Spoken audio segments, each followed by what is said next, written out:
Assalamualaikum warahmatullahi wabarakatuh. Alhamdulillah, selamat pagi. Semoga hari kita demi hari makin baik.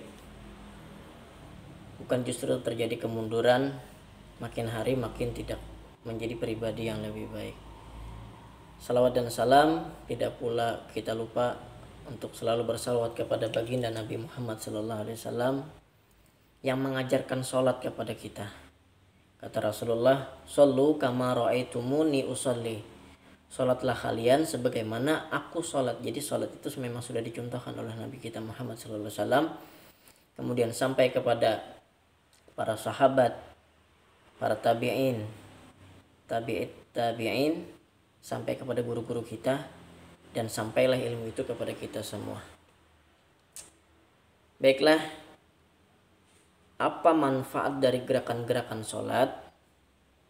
Berikut akan saya paparkan, insya Allah. Baiklah, yang pertama itu dari takbiratul ihram. Ketika kita takbiratul ihram, maka gerakan kita adalah seperti ini. Tangan bersejajar dengan telinga dan rapat menghadap kiblat. Apa sih fungsinya, manfaat gerakan ini dalam kesehatan? Ternyata ketika kita seperti ini, maka rongga nafas kita terbuka. Nah, sehingga sehat. Jadi sholat ini adalah olahraga yang paling baik kalau menurut saya. Jadi coba saja kalau kalian itu nanti melakukan gerakan sholat, kan anggap aja maksimalnya sholat itu 12 rakaat, 2 kali salam. 2 rakaat, 1 kali salam. Kalau kalian kerjakan 12 rakaat, tuh badan kalian akan berpeluh. Posisi-posisi tulang atau perut kita ini seperti tertata ke tempat asal. Baik sekali. Allah ini luar biasa. Selain itu menjadi kewajiban, ternyata ada hikmah kesehatan di dalamnya. Jadi kita ketika sholat itulah sehat lahir batin. Baiklah, yang pertama tadi takbiratul ihram, kita membuka rongga nafas. Nah, sehingga bagi yang asma, amalin aja sholat insya Allah. Karena di sini kita membuka rongga nafas agar terbuka. Kemudian kita ruku'.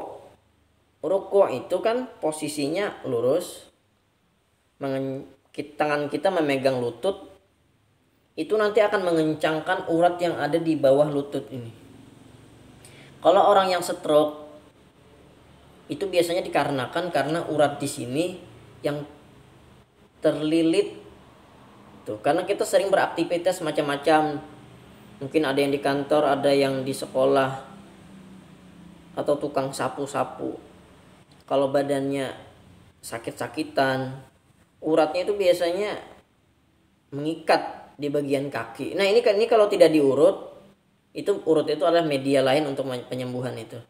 Jadi stroke itu memang sudah terlanjur, dia terlilit uratnya. Sehingga sulit. Sehingga kaku uratnya. Nah, jadi ketika sholat, kita tekan bagian lutut. Nah, itu kan akan memperlancar peredaran darah yang ada di urat di belakang ini. Di belakang kaki. Luar biasa. Kemudian juga, kalau pengalaman saya mengurut itu, di bagian lutut di samping ini sebenarnya ada urat untuk penyakit asam urat. Jadi asam urat itu kan biasanya yang dirasakan tuh di bagian kaki di bawah. Ternyata uratnya pangkalnya ada di sekitar lutut. Itu yang ditekan ketika sholat. Insya Allah penyakit asam urat akan diangkat oleh Allah Subhanahu Wa Taala. Makanya karena itu kata Nabi, perlamalah ketika posisi ruku dan sujud. Ternyata ada hikmah di dalamnya. Ruku tadi seperti itu. Kalau sujud apa hikmahnya? Ketika kita sujud dan posisinya pas, maka pembakaran lemak di dalam perut itu akan terjadi. Coba rasakan saja, bagi kalian yang sujudnya lama ketika sholat, nanti akan terasa panas di bagian perut.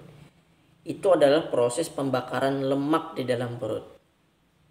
Nah, kemudian lagi ketika kita sujud, jari-jari kaki ini kan memang harus dilipat ketika kita duduk, ketika kita sujud tadi.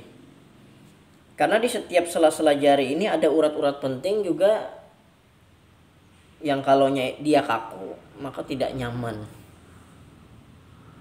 Ya. Kemudian lagi duduk di antara dua sujud. Apa sih hikmah manfaatnya?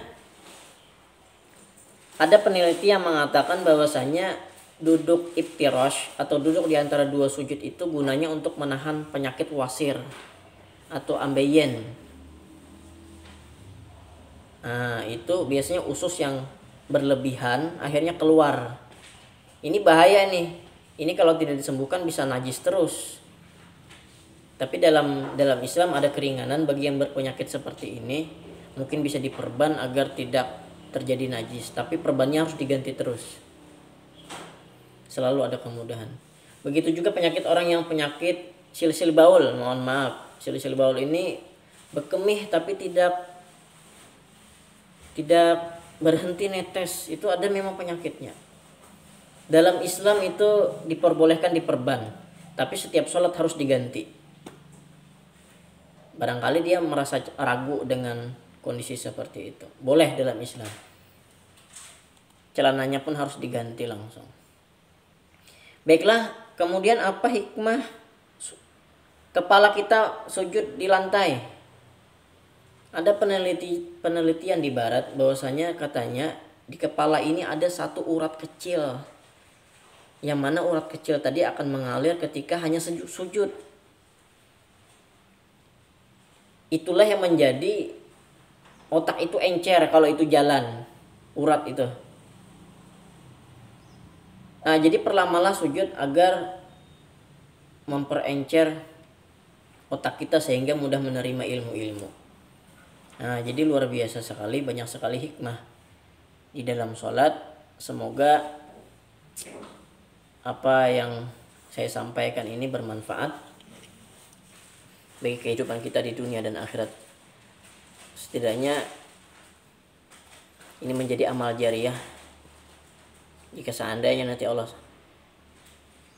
takdirkan umur saya berakhir, setidaknya ada video ini yang sehingga membawa manfaat bagi kalian yang masih hidup. Terima kasih. Wassalamualaikum warahmatullahi wabarakatuh.